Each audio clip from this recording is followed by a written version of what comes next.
Hello and welcome back to Galgorm Hall for this final episode in the Scratch Build series.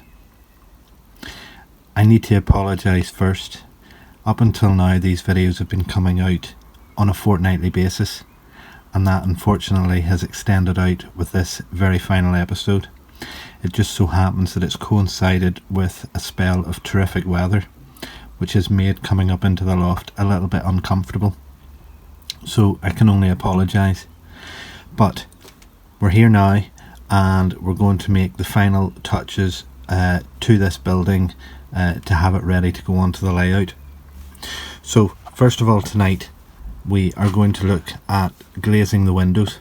Now the windows are a fairly straightforward process here. Basically what we need to do is to measure out each individual one and cut a piece of plastic and glue it to the back. Now, in terms of the clear plastic to use, basically you can use anything that you have to hand. You don't need to buy anything. Most packaging will come with some form, the likes of the window packaging on a Hornby box, for example, would make ideal plastic for glazing.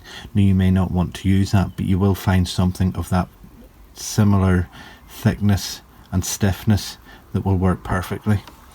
In the case of what I'm using, this is well, as you can see, it was part of a ring binder, which a booklet which came with this clear plastic front to it, and I have just commandeered it to use for this glazing. Okay, so what we're going to do is I'm going to show you one now. Obviously we've all these windows to do and I don't want to go through every single one of them, but what we'll do is I'll show you how to do one and then go away and finish that, and I'll let you, if you're building this as well, to do the same with yours. Bear in mind we have the 7 windows at the front and the shop window, but also don't forget your transoms as well. And the transoms will probably be the easiest one to do because you can cut a piece of plastic that glues onto the back of the door. You'll also have your extension window at the side and the 2 little windows at the back. Okay, so what I'm doing is I am measuring each individual window, and it's best to do that just to make sure that you have similar measurements all the way across. And let's say we'll take the top one here, this one here, and we're talking 11 millimeters wide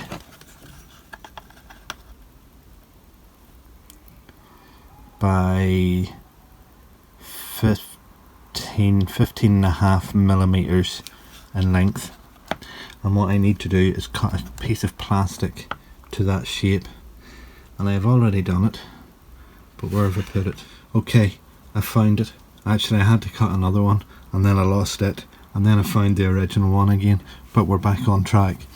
Okay, so I have cut the first piece of glazing, and what I'm going to do is I have added a little blob of glue to this little bit of plastic. It's super glue that we're using, and I'm just going to run it right round the edge of this pane of glass. Now I'm not going too far in, sort of maybe just a ½ millimeter in around the edge of the glass.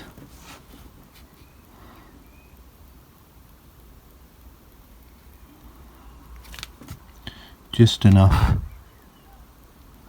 that whenever we fix it to the frame at the back,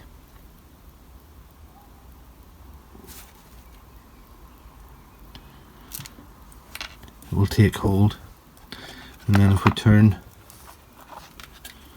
it over, and hopefully you can see this, I'm going to try and position that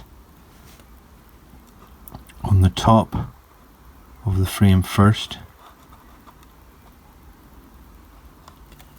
and then drop it into place. It may need a slight adjustment, but try not and move it around too much inside, because that's whenever you run the risk of smearing the glue across the sheet of plastic, and then that becomes visible from the outside. but because we're using super glue, the drying time should be fairly quick. And we'll give a good tight bond, and as you can see now, we have the glazing there in place. And once that's completely dry, with a wee bit of cloth, you could give it a wipe just to remove any fingerprints in that. And that's it. Okay, so the glazing is now in place in all of the windows, and already looks a lot better because you get that reflected light coming off it. So while the roof is off, which I removed to help get access to fit the glazing, we'll look at installing the internal flooring and dividing walls. Now, it's not 100% necessary if you don't want to do it. I would like to do it because at some point I am going to install a shop interior here with lighting, so I want to be able to divide off the building, that there's not light flooding out through all of the windows, and it's only coming out the windows that are, you know, of the room that's actually lit up. So the easiest way to do that is taking a bit of card. We're going to lay the building over that, and then I can draw a line round the bottom against the wall.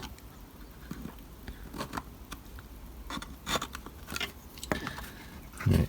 I can't really see it properly because of the camera being in front of me, but hopefully you can see there.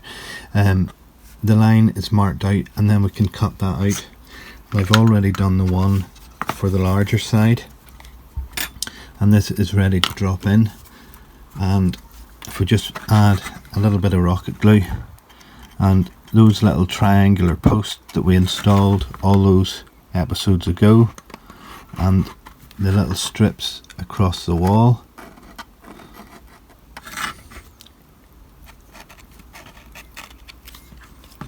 put all those in, and then we can drop our flooring into place. And because we've used our the base of our building as the template in which to lay that flooring into place, it's going to give us a nice snug fit, which you want. The more snug the fit, the better, particularly if you want to illuminate the interior at some point. If, for example, we were to put lights into these downstairs windows, we don't want light bleeding up through the joins between the roof, or sorry, between the flooring of the upper, if you understand me. Now, the only other thing I'm going to do with regards to interior divisions is, as it stands at the minute, if you were to view this and there's light shining from the back of the building, I can see from the back of the building through the small window at the back right through to the front. So what I want to do is add another strip of card just like that, which will then block that direct view from the front right through to the back of the building. Now, if you were looking to light one of these upper floors or even the bottom ones, you would want to make the relevant divisions in the building, in order that, again, the light, if you want to say light up this left hand room but not the right, you want to put a card division down the center there so that it stops the light from shining from the left hand room into the right hand. Okay, so with the interior divides now all in place, let's look at the door handles. Now, for the door handles, we're going to do something similar to what we did for the downspouts, and that's using florist wire. Now, this florist wire is approximately 0.8 of a millimeter, and basically the finer you can get it, the better. So before we cut that, what we'll do is we will put a hole in the door. And what we're going to do is put it sort of at the the point where the center bar meets with the side, and I'm just using the little sort of pin drill to do that. Now, let's see if I can get this in such a way that you guys can see it.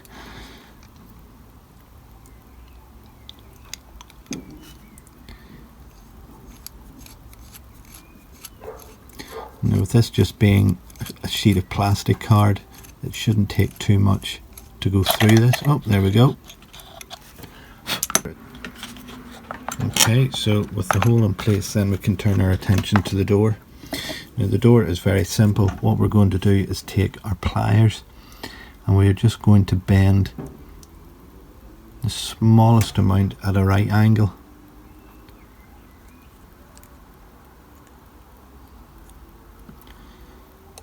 Just like that there. Now I'm actually going to trim a little bit off that because I don't want a big lump of a handle on that.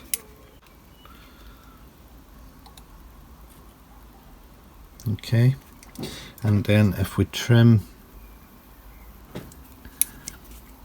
another piece just beyond that, we can just feed that in through the hole. Now this is where it gets fiddly because it's quite small to work with.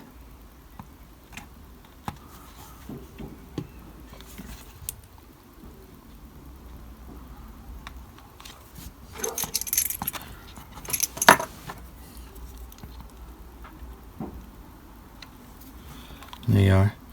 There's a door handle.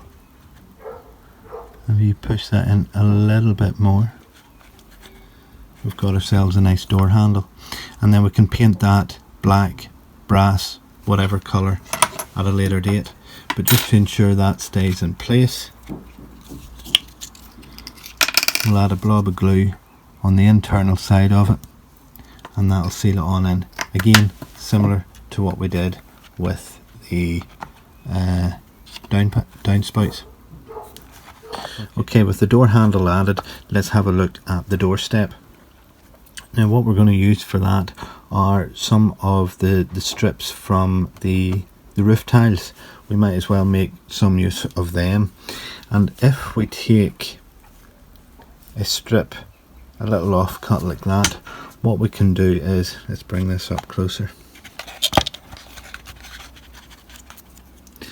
If you imagine we place that in underneath where the plain bit of the strip gets tucked in just at the door, we can actually make use of the markings on the tile to give the impression that we've actually got a little tiled doorstep, and we'll just give an added little bit of detail rather than something plain. Now I've already installed the one in the reverse, but what I've done with that is turn it the other way round, that it's just the plain piece. This is the back door after all. It maybe won't have the same sort of detail added. Now with the front, in my case here, it's 4 tiles that I cut out to bridge that gap, but in actual fact what happens then is that comes out just beyond the edge of the moulding at the bottom there, so I need to nick a little bit out of that, which I've already done.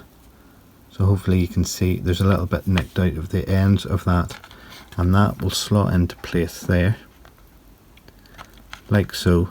So you actually have the pavement, or sorry, the doorstep coming out and in around the moulding.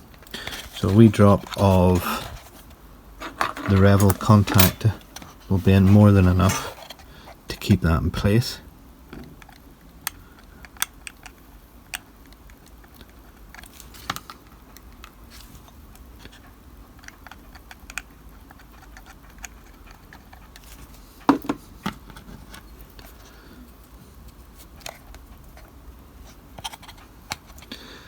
And we'll try and make sure that we get that put in level. Now if you find that your gap between your door and the ground was a little bit bigger, it's not a problem.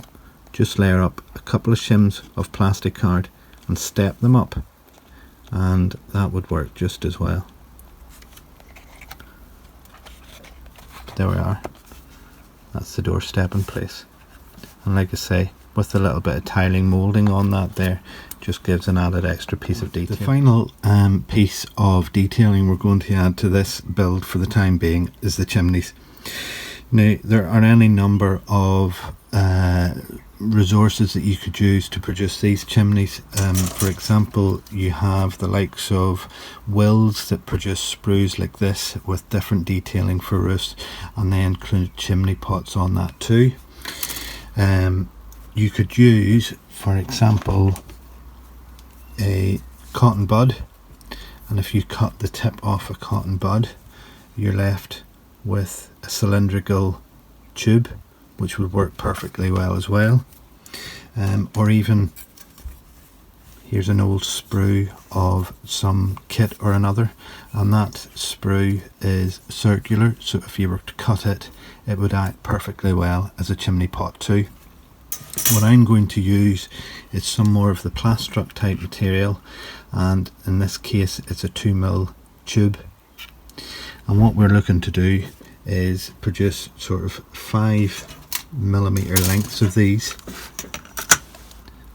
of these,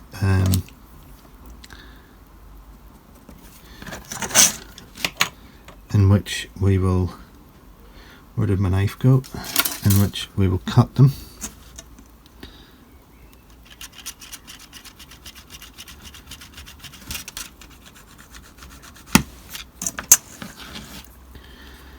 And they will sit on top.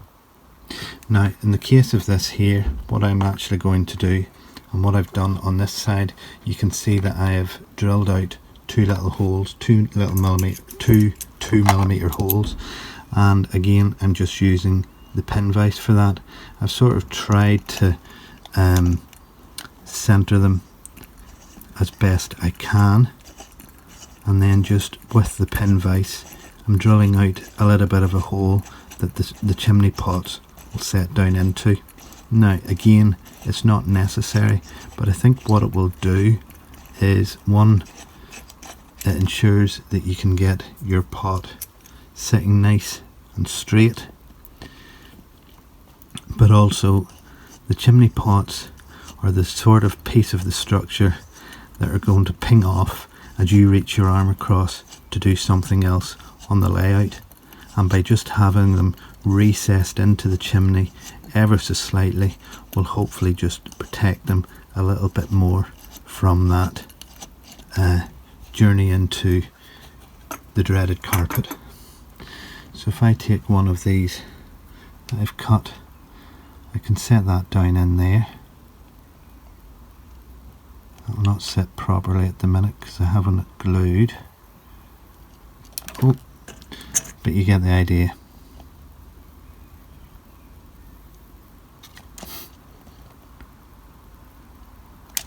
He doesn't want to let go of me. Just like that. And we're going to do two on either side. Okay. For this here, I could use either the Yoo-Hoo or the Revel contactor, and I think in this case I'll just use the Revel contactor, and I'm going to flood that little reservoir with glue and drop it in, and then once it's glued and dried we can paint this just like that. Okay, so I again go away and I'll do all that, and then what I'm going to do is I'm going to paint all these little additions that we've added to the layout or to the building tonight, and then I'll talk through what colours that we did rather than me physically showing you each individual painting job. So I have given the build a night to have all those pieces attached to cure, and they've been painted as well, and in the case of the chimney pots I've added a little bit of weathering. The chimney pots are finished in a Revel Matte 85 rust, and then a little bit of dry brushing on the top of that just to represent the soot that would gather on those pots. The doorsteps have been painted in Humbrol Matte 103, and following that, I've just applied a bit of a dirty wash onto them, but I will come back and look at those a little bit more. And the door handles have been painted in a metallic gold. I didn't have anything brass coloured, so yeah, metallic gold on that. Now, the only other thing I want to show you tonight to conclude this scratch build is a little bit of a toning down of the colouring on the wall. There are other aspects that I could show you in terms of further weathering to the coins, for example, or to the windowsills, but I feel that this series has probably gone as far as I want to take it for this stage. Going into an awful lot of different painting techniques is almost a whole new series in itself, and it is something certainly I will consider in the future on another build to look into that. So let's just turn it to the gable wall, because this is probably the best area to show it. What I'm just using is, sorry, excuse me a second. Okay, sorry, just needed to get some water there for the brushes. What I am just using is a touch of black and white acrylic paints. They're not expensive things. In the case of these ones, these have come out of a local hobby shop, and they're about £2.50 a bottle, but they do go a long way. And what we're wanting to try and do is just sort of to bring a little, basically a little bit of dirt and grime into the walls, and there is no sort of logical way that I'm going about applying this paint. It's purely a random sort of feel, and it's really just to lift that very flat Halford's primer that we applied to it all those weeks ago. And initially I am using the black, as you can see there, but by watering it down we can blend it in quite a bit with the wall. And if it's heavier in some parts over others, well, that all works out fine too. Like I say, it's just purely about getting some sort of contrast to the textures that are on that wall. Now, if you find that you've gone too dark, just take a little bit of your white and you can add that into the mix. And even by just very gently sort of dabbing, now this is very watered down, the brush is very watered down as I apply it, but it's just sort of blending in ever so slightly into that wall to give those added effects. Now once this is done, I will look at adding some touches of probably green, just sort of to represent a little bit of algae in the wall. Certainly on the upper bits here I'll use some weathering powders and do some sort of vertical streaks downwards to represent the dirt that runs off the barge boards, for example, down onto the wall. And again, I'll also look at the coins on this side here, but hopefully you can see, now it's still wet, but hopefully you can already see that the texture of that wall has already changed, and to me looks much better for it. While I'm doing this, I do have the prototype picture of one side of the house in front of me to help with the you know, how the thing should look, and it's worth doing that as well, just to have that prototype picture with you.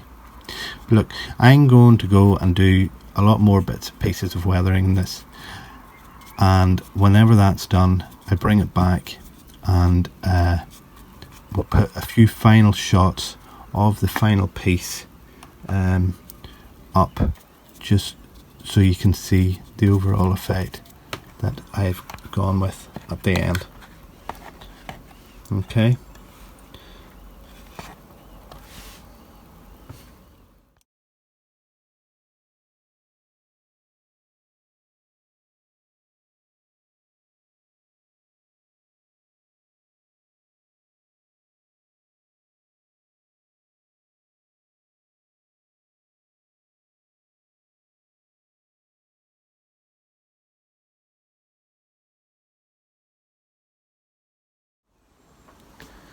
So there we go. It's the end of the scratch build series. Well, at least the end of this series. I do plan to come back and do another series in the autumn time. It is beginning to get a little bit more sporadic in terms of the time that I can get to spend up in the layout as we roll into the summer months, so I think the autumn time would be a great opportunity to start the next one. I'm going to put a couple of pictures up here of what that is going to be. As you can see, it's a signal box. This is a series of pictures that somebody shared with me on a forum at one time, and I just fell in love with the style and the architecture of that box, and I think it'll make a great addition to the layout for me. And you know, who knows, maybe some of you may find some inspiration for a location on your own layout for something similar. But that's the plan come autumn time, is that we'll start getting stuck into that build there. In the meantime, just a huge thank you to every one of you who have supported me throughout this entire project. The feedback that I've got off every single one of you has been absolutely fantastic. I know there are a number of you out there that have built this alongside me, and it's been great seeing your progress via Facebook and even through private messages to me. And it's just, you know, it's just great to know that other people are lifting up the craft knife and giving scratch building a go. Some people have never tried it before and have told me via these videos here that having watched them, it sort of inspired them to have a go at scratch building for the first time. So look, you know, if this if this series of videos has done anything, it's done that, and it makes me feel really proud and privileged to have had some sort of input into that. So in the meantime, thanks for watching, and like I say, we'll be back in the autumn time with another scratch build series. But in the meantime, it's time to get on with some other bits and pieces of work.